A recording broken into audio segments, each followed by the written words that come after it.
I haven't posted an update on my school bus build in some time because, quite frankly, I'm just over YouTube and social media in general. However, I did want to put this video together to show some of the progress that's been made on my bus in the last year. So starting on the driver's side, you can see all of the rear windows have been tinted. Dropping on down, an access panel has been cut to get to the 20-pound propane tank that was installed. Copper lines run to the inside of the bus. A blowout on one of my dualies took out a mud flap and part of my exhaust system. The mud flap frame was beat back into shape, reinstalled. The exhaust pipes were shortened to help the whole system breathe a little better, and a Flowmaster muffler was put on. All of the incandescent globes on the bus have been replaced with LEDs. The disconnected flashers have been rewired and now serve as work lights and brake lights. The hoods have been painted with black bedliner paint. The rear bumper was also painted with bedliner paint and modified so that a trailer hitch could poke through. Trailer harness wiring was ran from the front of the bus to the back. Metal flats were fabbed up to make brackets to hold a wind turbine ladder that Ski Dog had laying around. The brackets and D-rings for the bungee cords were riveted onto the side of the bus. The red flashers in the front of the bus have been replaced with clear lenses and LED work lights. The amber lights have been rewired to serve as turn signals. Under the hood sits a rebuilt 350 engine, which was done by the previous owner. I replaced the windshield wiper pump. Up here you can see the exhaust port for my wood-burning stove. When the stove is not in use, there's a rubber PVC pipe cover that's held in place with a hose clamp.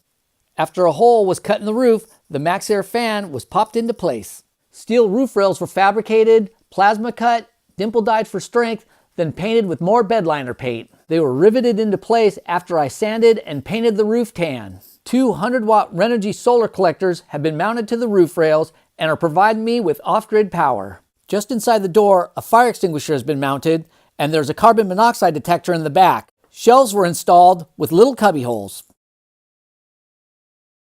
The bus came with an aftermarket oil temperature gauge already in it. I installed the transmission temperature gauge when I put in the transmission cooler. A heat shield for the catalytic converter was also fabbed up and installed to help keep things running a little cooler beneath the chassis. The gear vendor overdrive unit was already put on the bus when I bought it. The taillight adapter for the trailer wiring harness was mounted and zip tied to the steering column. In the area above the dashboard, a hole was cut out, which is where I installed the Solar Boost 3000i charge controller from Blue Sky Energy. This handles and controls all the voltage and current coming out of my solar collectors into my battery. This control panel houses 3 different meters. There's a meter to monitor each solar collector individually, as well as on-off switches. The lower meter monitors battery voltage and amps being drawn from either the house battery or the car battery. The switch controls which one of those 2 batteries is going to supply power to my accessories. To the left is the original housing for the control switches for the bus, dome lights, flashers, fan, etc. I replaced the rocker switches with toggle switches and also made my own faceplate and repurposed some of the warning lights. This switch turns power on and off to the 12-volt sockets that I installed at the rear of the bus. The red light comes on when power is being supplied to those sockets.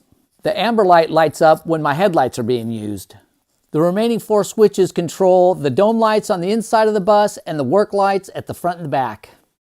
This area back here housed a bunch of the flasher components and wiring, which was all removed and now is usable storage space.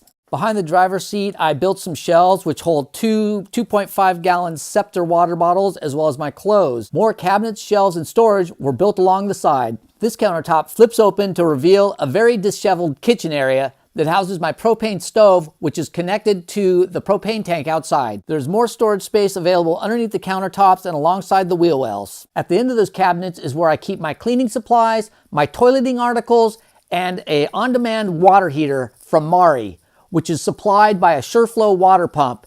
It is also connected to the propane tank and batteries. On the other side of the bus, I keep my Thermarest Mondo King air mattress suspended from the ceiling using bungee cords and D-rings. This helps keep my pillow and monkeys out of the way. Below that is my sleeping platform. Other benefits of keeping the mattress suspended overhead is that it protects the mattress and keeps it from getting poked, and it gives me easier access to all this storage space below the platform. This is where I keep all my personal stuff, and there's even more storage built around the wheel wells. When nap time comes around, it's an easy process of just unhooking the bungee cords, dropping the mattress, closing the curtains that my aunt sewed up for me, which are held up by magnets, grabbing my pillow, grabbing my sleeping bag, grabbing my monkeys, and closing my eyes. Below the platform is where I stow my wood-burning stove and the stand for it, as well as firewood. There is also enough room for a large tote at the front. At the rear of the bus and on the ceiling, you can see the wood-burning stove pipe and my MaxxAir fan. Setting up the wood-burning stove is a fairly easy process. You just need to unpack it from the stand that I made for it, put it together, and put it in place. To put the spark arrestor on, you just need the ladder and a screwdriver to remove the rubber cover. Then all you gotta do is just slide the pipe into place. The stainless steel G-stove is made by a Norwegian company. I use a welding tarp and a piece of steel to help protect the sides of the bus from heat. With the help of the curtains that my aunt made and some blackout curtains I picked up on Amazon, I'm able to keep the inside of the bus nice and toasty and pitch black. The blackout curtains and a couple magnets are also useful in keeping my ukulele in place while I'm driving. Lastly, I built a storage box that I keep underneath the passenger seat. After I was done installing all this stuff, I took the bus down to the local dump and it weighed in at a mere 7,600 pounds. Thanks for watching. As I mentioned before, I'm not much of a fan of social media these days, but if you're interested in following along my adventures, I recommend you sign up for my newsletter. I'll put a link in the description.